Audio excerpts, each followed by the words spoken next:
ನಮಸ್ಕಾರ ವೀಕ್ಷಕರೇ, ತಮ್ಮೆಲ್ಲರಿಗೂ H16 ನ್ಯೂಸ್ಗೆ ಸ್ವಾಗತ. ನಾನು ಅಶೋಕ್ ಜೋತವರ್. ಇಂದಿನ ಒಂದು ಕಂಡ ಹಾಗೆ ಸಂಚಿಕೆಯಲ್ಲಿ ನಾವು ಏನು ಡಿಸ್ಕಷನ್ ಮಾಡ್ಕೊಬೇಕು, ಏನಿಲ್ಲ, ಇವತ್ತಿನ ಒಂದು ಚರ್ಚೆಯ ವಿಷಯವೇನು, ಮೊದಲು ಅದನ್ನು ನೋಡ್ಕೊಂಡು ಬರೋಣ ಬನ್ನಿ ವೀಕ್ಷಕರೇ. RSS ಸುಳಿಯಲ್ಲಿ ಕಾಂಗ್ರೆಸ್ ಪತನ, CM Siddu versus DK Shivakumar. Congress ಪತನದಲ್ಲಿ ಕಾಂಗ್ರೆಸ್ಸಿಗರ ಕೈ, ಯಾರಿಗೆ ಸಿಗುತ್ತೆ ಮುಂದಿನ ಸಿಎಂ ಪಟ್ಟ? ನಿಜಕ್ಕೂ ಕಾಂಗ್ರೆಸ್ ಅವನತಿಗೆ ಯಾರು ಕಾರಣ? ಸಿಎಂ ಪೈಪೋಟಿಯಲ್ಲಿ ಯಾರಿಗೆ ಗದ್ದುಗೆ? RSS ವಿಚಾರದಲ್ಲಿ ಹೀರೋ ಆದ್ರ ಪ್ರಿಯಾಂಕ್ ಖರ್ಗೆ.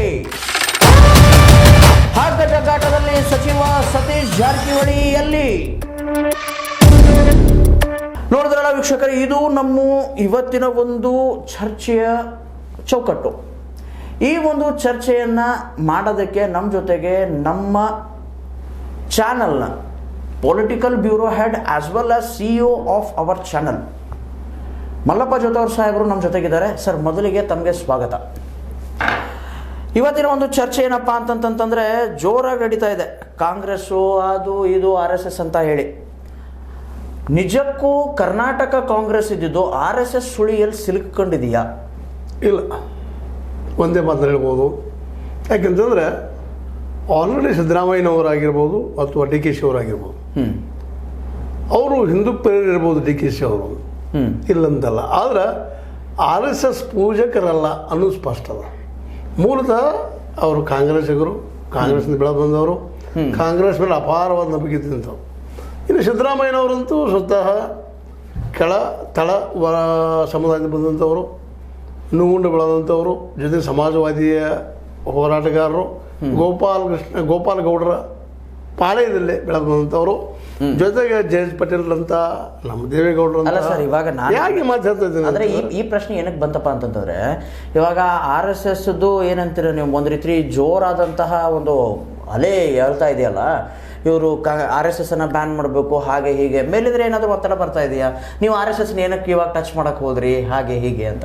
ಏನೂ ಇಲ್ಲ, ಅದೇನಿಲ್ಲ ರೀ, ಮಾಡುವಂಥದ್ದು ಏನಿಲ್ಲ. ಮೂಲತಃ ರಾಹುಲ್ ಗಾಂಧಿಯವರಾದರೂ ಸಹಿತ ಈ RSS ವಿಚಾರಧಾರೆ ವಿರೋಧಿಗಳಿದ್ದಾರಲ್ಲ, ನೀವು ನೋಡ್ತಾ ಬಂದಿದ್ರಿ.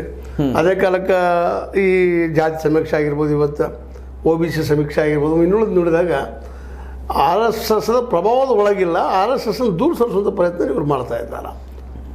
RSSದ ಪ್ರಭಾವವನ್ನು ಕಡಿಮೆ ಮಾಡಲಿಕ್ಕೆ ಪ್ರಯತ್ನ ಮಾಡ್ತಿದ್ದಾರೆ. ಅದು ಹಾದಿ ಹಿಡಿದು ಸರಿ ತಪ್ಪು ಬೇರೆ ಮಾತು. ಅದೇ ನೀವು ಹಾದಿ ಹಿಡಿದಿರೋ ತಪ್ಪು ಅನ್ನುವಂಥ ನಿಟ್ಟಿನಲ್ಲಿ ಇವ್ರನ್ನೇನಾದರೂ CM ಸಿದ್ದರಾಮಯ್ಯನವ್ರನ್ನ ಒಂದು ಸ್ವಲ್ಪ ಕೆಳಗಿಳಿಸುವಂಥ ಪ್ರಸಂಗ ಬರ್ತಾ ಇದೆಯಾ ಪಾರ್ಟಿಲಿ? ಅದು RSS ಅಂತ ಅವ್ರು ಕೆಳಗೆ ಇಳಿತಾರಂತಲ್ಲ, ಅವ್ರು ಸ್ವಯಂ ಕೃತಾಪರಾಧದಿಂದ, ಅವರಲ್ಲಿ ತಿರ್ಕಾಟದಿಂದ, ಕುರ್ಚಿ ಕಾರಣದಿಂದ ಅವ್ರಲ್ಲಿ ಯಾರೋ ಬಲಿ ಆಗ್ಬೋದು. ಅದಕ್ಕೆ RSS ಬಲಿ ಅಂತ ಹೇಳಕ್ಕೆ ಆಗೋದಿಲ್ಲ. RSSನ್ನು ಬಲಿ ತೊಗೋಬೇಕು, ಅದನ್ನು ಮುಚ್ಚಬೇಕು, ಕಿತ್ತಾಕಬೇಕು ಅನ್ನೋ ಪ್ರಯತ್ನ ಅವ್ರು ಇದ್ದಾರೆ. ಆದರೆ ಯಶಸ್ವಿ ಆಗ್ತಾರೆ ಅಂತ ಇಲ್ಲ ಹೇಳಿಕ್ಕೆ ಆಗೋದಿಲ್ಲ. ಇವಾಗ ಸರ್ ನೋಡಿ, ಡೈರೆಕ್ಟಾಗಿ ಬಂದಿರೋ ಮಾತೇನಪ್ಪ ಅಂತಂತಂದರೆ, ಕಾಂಗ್ರೆಸ್ ಪತನ ಅದು CM ಸಿದ್ದರಾಮಯ್ಯನವರು ಮತ್ತು DK ಶಿವಕುಮಾರ್ ಅವರ ವೈಮನಸ್ಸಿನಿಂದ ಆಗ್ತಿದೆಯಾ? ನೋಡ್ರಿ, ಆಲ್ರೆಡಿ ಇಬ್ಬರು ಮಹತ್ವಾಕಾಂಕ್ಷಿಗಳು. ಈಗ ಆಗಲಿಲ್ಲ ಅಂತಂದ್ರೆ ನಾನು ಇದು ಸೇಮ್ ಆಗೋದು